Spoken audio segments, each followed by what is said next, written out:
watching out for you. This is NewsWatch 12 at 5.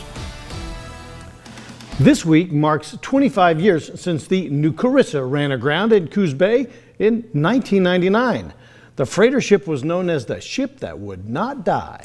It provided some of the most memorable moments in Oregon's history. Aaron Orlano shows us the wild attempt to salvage the ship 25 years ago.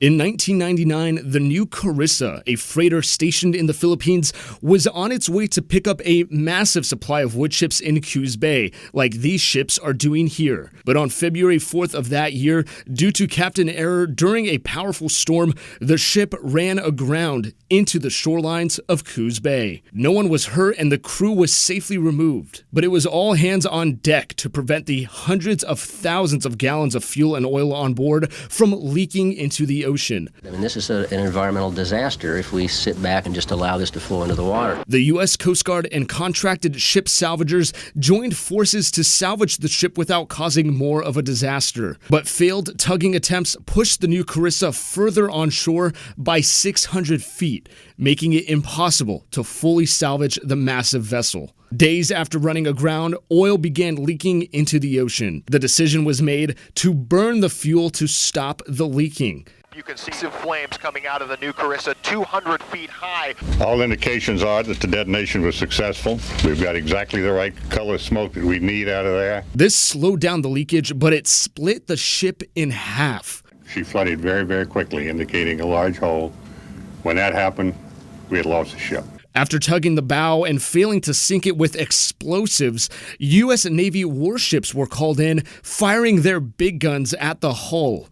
But the bow prevailed. Finally, a U.S. Navy submarine was used, firing a torpedo at the bow. I'm at Coos Head Lookout, which was once a great vantage point to see the new Carissa stuck. That bow sunk to the bottom of the ocean while the stern remained on the shoreline for years.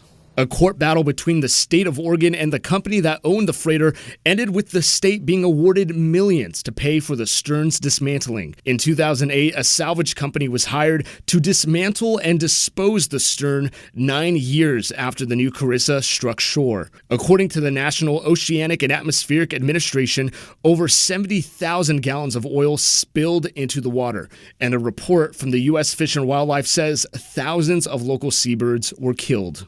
Here at the Coos History Museum, they have a shipwreck exhibit with some information and even some artifacts from the new Carissa, proving the historical impact that it had on this coastal city.